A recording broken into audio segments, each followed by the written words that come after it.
अरे सिर्फ घर में ही तो जगह है, कोई मेरे बारे में भी तो सोचे कि कहीं एक जैसे काम, वो भी इतने सारे लोगों के, मैं किस तरह से करती हूँ। लेकिन नहीं, किसी को मेरी फिक्र ही नहीं है। घर नहीं धर्मशाला है ये कि कभी भी किसी को भी ले आओ, जब देखो आओ जी आओ जी। आखिर कब तक मेरे साथ यही होता रहेगा? मेरे सास ससुर तो कभी भी किसी को भी मुंह उठाकर घर में ले आते हैं और सारी सेवा मुझे ही करनी पड़ती है। ये घर नहीं धर्मशाला है, धर्मशाला। रूपा ऐसे ही काम करते हुए बहुत गुस्सा कर रही थी, लेकिन वो ऐसे क्यों कर रही थी? क्या वो अच्छी बहू नहीं थी या उसके साथ ज्यादती हो रही थी? जानने के लिए चलिए थोड़ा पीछे चलते हैं। घर में कल चाचा जी, चाची जी और उनकी बेटी आए हुए थे। उस हिसाब से मैंने 2 किलो आलू पराठे बनाने को ले लिए। इतने आलू काफी रहेंगे। अब बस जल्दी से घर पहुंच जाऊं तो फिर खाना बनाकर फ्री हो जाऊंगी। रूपा ऐसे ही खुद से ही बोलते हुए बाजार से जल्दी से घर आ गई, जहां उसकी सास ने उसे दरवाजे पर ही रोक दिया। बोलिए माँ जी, आपने मुझे क्यों रुकाया? बेटा तू बाजार से अपने चाचा चाची जी के खाने का सामान लेकर आ रही है? हाँ माँ, वो आज ना घर में दिया की सहेलियां भी आ रही हैं, तो अगर तूने सामान कम लिया हो तो तू यहीं से लौट जा और भी सामान लेती आना। गंगा ने अभी रूपा से ऐसे बोला ही था कि तभी वहां पर गंगा का बाहरी कामकाज करने वाला नौकर बहादुर आ गया। अरे अच्छा है बहादुर, तू आ गया, ले जल्दी से मुझे बाजार से मटर और पनीर ला कर दे। और रूपा बहू, तू जाकर रसोई में सभी के लिए खाना बना। जी। रूपा ऐसे बोलकर अपने बड़े घर की रसोई में चली गई और सभी के लिए खाना बनाने लगी।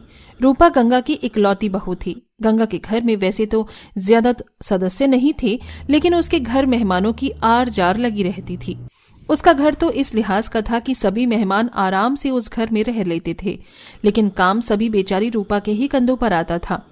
हे भगवान, इतने सारे आलू के पराठे बनाते बनाते तो मैं थक गई, लेकिन अभी भी मुझे दिया की सहेलियों के लिए मटर पनीर की सब्जी बनानी है। चल रूपा, काम पर लग जा, अभी तो तेरी और भी कसरत बाकी है। रूपा ऐसे बोलकर फिर से काम करने में लग गई और उसने आलू के पराठों के साथ मटर पनीर की सब्जी भी बनाई, जिसके बाद सभी ने उसे खाया। रूपा, सब्जी तो कितनी स्वादिष्ट है, ये मैं तुम्हें बता भी नहीं सकती। पराठों का भी जवाब नहीं है। हमारी रूपा बहू तो है ही ऐसी, खाना ऐसा बनाती है कि खाने वाले खाने के साथ साथ प्लेट भी खा जाएं। नहीं नहीं देवर जी, यही मत करना, ये डिनर सेट मेरा बड़ा महंगा आया था। चाची जी की और गंगा की बात पर सभी हंस दिए और खाना खाकर सभी कमरे में टीवी देखने को चले गए। रूपा भी वहीं बैठ गई कि तभी गंगा ने उससे कहा, रूपा बहू, यहाँ क्यों बैठ गई है? सभी खाना खा चुके हैं, जाकर चाय बना दे। जी। रूपा बेचारी एक कहने में अपनी जगह से चाय बनाने के लिए उठ खड़ी हुई और सभी को चाय बनाकर दे आई कि तभी, भाभी, रूपा भाभी कहाँ हो? मैं सभी को चाय दे रही थी। बोलो। भाभी, मेरी फ्रेंड्स का ना किसी ड्रिंक को पीने का मन हो रहा है, तो आप हम सभी के लिए कोल्ड कॉफी बना दीजिए ना। दिया, मैंने अभी अभी सभी के लिए चाय बनाई है। कोल्ड कॉफी तुम अपने दोस्तों के साथ बना लो या फिर मेरी हेल्प करवा दो, वो इतनी भी आसानी से नहीं बनती है। आपको तो यही लगता है? देखो भाभी, मेरी सहेलियां जरा सी देर को मेरे पास आई हैं और ऐसे में मैं आपके साथ काम में लग जाऊं? नहीं।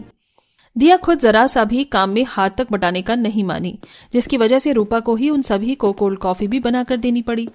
ऐसे ही हर रोज का सिलसिला जारी था। बेचारी रूपा ऐसे ही कामों में पिसती थी, लेकिन अब उसे सब कुछ अकेले संभालने की वजह से इन सभी कामों से परेशानी होने लगी थी। आज के दिन भी वो सफाई कर रही थी कि तभी उसके पास उसका ससुर आया। बहू, आज का खाना कम से कम 3 मेरे जैसे लोगों के हिसाब से ज्यादा बनाना। वो क्या है ना, मेरे चचेरे भाई घर आ रहे हैं। क्या कहा बाबा? आपके 3 चचेरे भाई? लेकिन बाबा, अभी तो चाचा जी की भी फैमिली घर में ही है। जानता हूँ बेटा, लेकिन बेटा अतिथि देवो भवा, जानती नहीं है क्या? और हमारे घर में तो इतनी सारी जगह भी है, 20 कमरे खाली है, तो क्या मुश्किल है? गोविंद ऐसे बोलकर चला गया। रूपा के हाथ में जो झाड़ू था वो उसे पकड़कर खुद से ही गुस्से में बोलने लगी। अरे सिर्फ घर में ही तो जगह है, कोई मेरे बारे में भी तो सोचे कि कहीं एक जैसे काम, वो भी इतने सारे लोगों के, मैं किस तरह से करती हूँ। लेकिन नहीं, किसी को मेरी फिक्र भी नहीं है। घर नहीं धर्मशाला है ये कि कभी भी किसी को भी ले आओ। रूपा अपने ससुर की बात से नाराज हो गई थी। अभी वो झाड़ू ही लगा रही थी कि उसने देखा कि उसकी सास मोहल्ले की 3 औरतों को अपने साथ ला रही है। अरे अरे, आप भी ना गंगा जी बेवजह ही परेशान हो रही हैं। अरे इसमें परेशानी कैसी, पड़ोसियों का तो हक होता है। अच्छा आप सभी बैठो, मैं अभी अपनी बहू को चाय और उसके हाथों के आलू के स्नैक्स लाने को बोलती हूँ, बहुत अच्छे बनाती है। गंगा ऐसे बोलकर रूपा के पास आ गई और बोली, रूपा बहू देख, पड़ोस से मेरी सहेली आई है, एक काम कर जल्दी से इनकी चाय और आलू के स्नैक्स बना दे, वही जो तू पकौड़े टाइप बनाती है। गंगा की बात सुनकर रूपा बिना कुछ जवाब दिए रसोई में आ गई और वो चाय और स्नैक्स बनाने लगी। जब देखो आओ जी आओ जी, आखिर कब तक मेरे साथ यही होता रहेगा। मेरे सास ससुर तो कभी भी किसी को भी मुंह उठाकर घर में ले आते हैं और सारी सेवा मुझे ही करनी पड़ती है। रूपा ने ऐसे ही गुस्से में बोलते हुए चाय बनाई और स्नैक्स भी बनाकर गंगा की सहेलियों के आगे रखे। ऐसे ही फिर खाने का समय हो गया, जिसकी वजह से रूपा को अपने परिवार, अपने चाचा जी और उनके परिवार, ससुर के चचेरे भाइयों वगैरह के लिए खाना बनाना। अभी वो सभी को खिला ही रही थी कि तभी रूपा का भाई और भाभी उसके घर आ गए। अरे भैया भाभी, आप दोनों अचानक? हाँ, हम तुझे यहाँ मिठाई देने आए हैं, तेरी भाभी के भाई का रिश्ता तय हो गया है। अरे वाह वाह, कितनी खुशी की बात है। आइए आइए, आप दोनों आइए, अब खाने का वक्त आए हैं तो खाना खाकर जाइएगा। नहीं गंगा जी, हम खाकर आए थे। नहीं जी, हमारे यहाँ खाने के वक्त जो आ जाता है वो खाकर ही जाता है। बहू अपनी भाभी और भाई के लिए गर्मा गर्म रोटी बना कर लिया। गोविंद की बात सुनकर रूपा बिल्कुल खामोशी से रसोई में आ गई। रसोई में उसकी नौकरानी शांता खड़ी हुई थी। शांता जी, मेरा इतना सा भी मन नहीं है कि मैं कुछ बनाऊं, आप प्लीज 2-3 रोटी डाल दीजिए ना। माफ करना छोटी मालकिन, लेकिन मेरे बाल बच्चे घर मेरा इंतजार कर रहे होंगे। मैं चली अपने घर, आप खुद ही बना लो। और वैसे भी हमें तो तनख्वाह भी इतनी कम मिलती है, इसलिए हम बस अपना ही काम करेंगे। शांता ऐसे बोलकर चली गई और रूपा बेचारी हिम्मत ना होते हुए भी रोटियां बनाने लगी। काफी देर तक बाहर रोटियों का इंतजार होता रहा, लेकिन बहुत देर तक रूपा रसोई से बाहर नहीं आई। कुछ देर बाद जब रूपा की ननंद रसोई में आई, तब उसने देखा कि रूपा रसोई में बेहोश पड़ी हुई थी। भाभी! दिया की आवाज से सभी रसोई में ही आ गए और दिया की हालत को देखकर जल्दी से डॉक्टर को बुलाया गया। डॉक्टर ने बताया कि रूपा की यह हालत ज्यादा थकान की वजह से हुई है। डॉक्टर उसे दवा देने के बाद चला गया और तब सभी को अपनी भूल का एहसास हुआ। अपनी मजे और खुशियों में हमने इतने गुम हो गए कि हमें बेचारी रूपा की हालत का ख्याल भी नहीं रहा। भाभी, ऐसे नहीं होता है। माना कि आपके घर में मेहमानों का आना जाना लगा रहता है, लेकिन ऐसे एक बहू पर भी सभी काम डालना सही नहीं है। मेरी मानिए तो आप रूपा का हाथ बटाने को 1-2 नौकर रख लीजिए, या जो नौकर हैं उनकी ही तनख्वाह को बढ़ा दीजिए। चाची जी की बात रूपा की सास और पति वगैरह सभी को सही लग गई। बस फिर क्या था, उसी दिन रूपा के पति विकास ने अपने घर के ही नौकरों की तनख्वाह को बढ़ा दिया। अब मेहमान आते भी थे तो सारा काम रूपा पर नहीं पड़ता था और अब सब कुछ ठीक हो चुका था। गीतांजलि अपने गरीब परिवार के साथ एक छोटी सी झोपड़ी में रहती है। एक शाम गीतांजलि के बच्चे सोनू और पिंकी उसे जिद कर रहे होते हैं। हाँ, मुझे हलवा खाना है। मेरे सब दोस्तों ने हलवा खाया है, मैंने तो हलवा खाया भी नहीं है, मुझे हलवा खिलाओ ना। हाँ माँ, मुझे भी हलवा खाना है, प्लीज ला कर दो ना हमें भी हलवा। नहीं बेटा, ऐसे जिद नहीं करते। तुम्हें तो पता है ना हमारे घर के हालात ठीक नहीं है। जिस दिन पैसे लाएंगे तुम्हारे बाबा, उस दिन मैं खुद तुम्हारे लिए हलवा बनाऊंगी। आप बस झूठ बोलती हो ना। पापा कभी पैसे लेकर आएंगे और ना ही आप हमें कभी हलवा बनाकर खिलाओगी। मुझे नहीं पता, मुझे हलवा खाना है, मतलब खाना है। आप कहीं से भी हलवा लाकर दो, वरना मैं खाना नहीं खाऊंगी। मेरे सब दोस्त ने गाजर का हलवा खाया है, अब मुझे भी खाना है। अगर गाजर का हलवा नहीं मिलेगा तो मैं खाना ही नहीं खाऊंगा। दोनों बच्चे जिद करते हुए घर से बाहर चले जाते हैं। ये देखकर गीतांजलि को काफी बुरा लगता है। मैं कैसी माँ हूँ, अपने बच्चों को उनकी पसंद का हलवा तक नहीं खिला सकती हूँ। भगवान ऐसे दिन दिखाने से अच्छा तो मुझे दिन ही ना दिखाए। लेकिन मैं अपने बच्चों को कैसे समझाऊं, वो बेचारे भी हमेशा कुछ न कुछ देख कर आते हैं और यहाँ जिद करते हैं। तभी वो अपने साड़ी का पल्लू खोलती है जिसमें 20 रुपए थे। 20 रुपए, इसमें तो गाजर का हलवा नहीं बन पाएगा और कुछ भी नहीं आएगा। एक काम करती हूँ, मैं बाजार में सूजी ले आती हूँ, सूजी का हलवा बना दूंगी। कम से कम हलवा खाएंगे, खुश हो जाएंगे। गाजर का नहीं तो सूजी का ही सही। गीतांजलि 20 रुपए देखकर काफी खुश हो जाती है। तुरंत बाजार से सूजी लेकर आती है।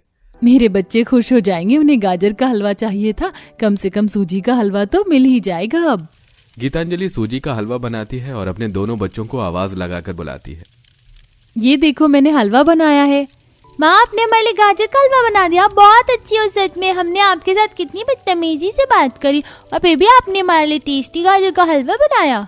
माफ करना मेरे बच्चों, मैंने तुम दोनों के लिए गाजर का हलवा नहीं बनाया। गाजर बहुत महंगी हो रखी है, अभी मैं वो नहीं ला सकती थी, इसीलिए मैंने तुम दोनों के लिए सूजी का हलवा बना दिया। ये भी बहुत टेस्टी होता है। माँ आप सही कह रही हो, ये भी अच्छा ही होगा। गीतांजलि के दोनों बच्चे बड़े चाव से सूजी का हलवा खाते हैं। ये देखकर गीतांजलि सोच में पड़ जाती है। मोना अपनी सहेली गीतांजलि के लिए कॉलेज में गाजर का हलवा लेकर आती है। हेलो गीतांजलि, ये देख गाजर का हलवा लेकर आई हूँ मैं। गाजर का हलवा? तुम दोनों मानोगी नहीं, लेकिन मेरे गाजर का हलवा खाने का बहुत मन कर रहा था। सर्दी आते के साथ तुम दोनों मेरे लिए गाजर का हलवा ले आती हो। और नहीं तो क्या, आज मोना के घर में बना था, 2 दिन बाद मेरे घर में बनेगा। तो तू आराम से बैठ, मेरे घर में तो 15-20 किलो बनेगा। मैं तेरे घर पर आधे से ज्यादा भिजवा दूंगी, क्योंकि मैंने बोल दिया कि मेरी सहेली के घर पर जाएगा, उसको गाजर का हलवा बहुत पसंद है। थैंक यू सो मच, तुम दोनों मेरे लिए हमेशा इतना करती हो। हम तो गरीब घर से हैं, गाजर का हलवा रोज नहीं खा सकते, लेकिन सर्दी आते ही तुम दोनों हमेशा ही मेरे लिए गाजर का हलवा बना देती हो और भिजवा भी देती हो। ये भी बहुत अच्छा था, हमें बहुत टेस्टी लगा। गीतांजलि अपने परिवार की स्थिति को लेकर अक्सर परेशान रहती थी। कुछ दिनों बाद गीतांजलि की सास शारदा कहती है, अरे बहू, सर्दी आ गई है, सर्दियों के लिए अचार बना देते हैं हम। माँ जी, मेरा ना इस बार गाजर का हलवा खाने का बहुत मन हो रहा है। जब से शादी करके आई हूँ गाजर का हलवा खाया ही नहीं है। इस सर्दियाँ हम गाजर का हलवा बना लेते हैं। बहू, ये तू कैसी बातें कर रही है? अरे गाजर का हलवा 2 दिन चलेगा और फिर खत्म, लेकिन अगर हम अचार बनाएंगे तो पूरी गर्मियों में भी चलेगा। वैसे भी अचार रोटी हम खाते हैं, गाजर का हलवा पता है ना कितना महंगा पड़ेगा हमें। कोई बात नहीं माँ जी, इस सर्दी मैं भी गाजर का हलवा नहीं खाऊंगी। गीतांजलि गाजर के हलवे के लिए तरसती रहती है। कुछ दिनों बाद गीतांजलि बाजार से सब्जी ला रही थी कि तभी उसे बाजार में गाजर का हलवा दिखता है। काश मैं भी गाजर का हलवा खा पाती। जो चीज मुझे इतनी ज्यादा पसंद थी, मुझे नहीं पता था कि शादी के बाद मैं कभी भी खा ही नहीं पाऊंगी। गीतांजलि अपने घर में बैठी होती है, तब उसकी दोनों सहेलियां काफी सारी गाजर, खोया और काजू बादाम लेकर आती हैं। ये सब क्या है? तुम दोनों यहाँ क्या कर रही हो? और ये इतनी सारी गाजर? तुझे गाजर देख कर भी समझ नहीं आ रहा? तू ना ज्यादा भोली बनेगा, नाटक मत कर अब। मैं कुछ समझी नहीं, कहीं तुम यहाँ पर इतनी सारी गाजर इसलिए तो नहीं लाई ना कि हम गाजर का हलवा बनाने वाले हैं? बिल्कुल सही कहा तूने, तू भी ना बहुत देर से समझ आती है। अरे देख लिया है तो गाजर का हलवा क्यों नहीं समझती? तुम दोनों कितनी ज्यादा अच्छी हो। तुम्हें ये पता है कि मुझे गाजर का हलवा कितना ज्यादा पसंद है, इसलिए तुम एक भी मौका ऐसा नहीं छोड़ती हो सर्दियों में। अरे बस बस बस, और कितना इमोशनल होगी तू? अरे तू हमारी बेस्ट फ्रेंड है, तेरे लिए तो हम कुछ भी कर सकते हैं, तो इतना मत सोचा कर। बहू क्या हुआ, क्या सोचने लग गई? कुछ नहीं माँ, बस ऐसे ही। गीतांजलि को अक्सर अपनी शादी से पहले के दिनों की याद आती रहती है। कुछ दिनों बाद गीतांजलि की दोनों सहेलियां उसके ससुराल आती हैं। गीतांजलि, तू तो हमें भूल ही गई। शादी क्या हुई, तूने अपने दोस्तों को पराया कर दिया? तुम दोनों यहाँ? तुम दोनों को मेरा ससुराल कैसे पता चला? मैं तुम दोनों को यहाँ देखकर कितना खुश हो रही हूँ, तुम्हें बता नहीं सकती। माँ ये कौन है, आप इन्हें जानती हो क्या? अरे गीतांजलि, तेरा बेटा है ये? हम तो मौसी भी बन गए, हमें पता ही नहीं चला। तुम लोग बस ऐसे बातें ही करती रहोगी। वैसे यहाँ कैसे आए तुम? तू तो शादी करके चली गई थी, लेकिन हम लोगों को तेरे बिना रहा नहीं जा रहा था। कई जगह तेरे बारे में पता किया, तेरी माँ ने भी घर खाली कर दिया था, इसलिए हम मिल ही नहीं पा रहे थे। वो सब बातें छोड़ो और आओ बैठो। गीतांजलि अपने दोस्तों के साथ काफी बातें करती है। यह सब देखकर शारदा कहती है, बहू तेरी सहेलियां तो काफी अमीर घर से लगती हैं। इतनी ज्यादा ठंड हो रही है, उनको तकलीफ भी तो कितनी होगी हमारे घर में। हाँ माँ जी, अमीर घर से हैं, लेकिन आप चिंता मत कीजिए, आज के लिए आई होंगी, शायद कुछ देर में चली जाए। माँ जी, एक जो नया कंबल रखा था मैं उनको वही दे दूंगी। अच्छा नहीं लगता ना पुराना कंबल। बहू जाने की तो कोई दिक्कत ही नहीं है, बस ये सोच रही थी कि अगर किसी भी तरह से परेशानी हुई इन्हें तो हमें अच्छा नहीं लगेगा। आप सही कह रही हो, मैं ही बात करती हूँ कि थोड़ी देर में चली जाएं तो अच्छा रहेगा। हमारे घर के हालात के बारे में मेरी सहेलियों को ना ही पता चले। गीतांजलि अपनी सहेलियों को अपने घर के हालात के बारे में नहीं बताती। नेहा, तुझे पता है ना कल क्या है? मुझे अच्छे से पता है कल क्या है, और हम कल के खास दिन के लिए ही तो यहाँ आए। देखना गीतांजलि बहुत खुश हो जाएगी। दोनों बात कर रही होती हैं कि तभी वहां गीतांजलि आती है। क्या हुआ, मेरे आते ही तुम दोनों चुप हो गई? कुछ खास बात चल रही थी क्या? वैसे ठंड बहुत हो रही है ना? ठंड तो सच में बहुत हो रही है। वैसे हमारे यहाँ आने से कोई परेशानी तो नहीं है ना तुम लोगों को? नहीं नहीं, मुझे तो बल्कि खुशी हुई है। अच्छा, हम तुझसे मिल लिए, अब चलते हैं। तुम कुछ भूल नहीं रही हो क्या? नहीं नहीं, हम कुछ नहीं भूल रहे हैं, हम बस तुझसे मिलने आए थे, मिल लिए, अब हम चलते हैं। ठीक है, फिर अब तुम जाना चाहते हो तो मैं कैसे ही रोक सकती हूँ।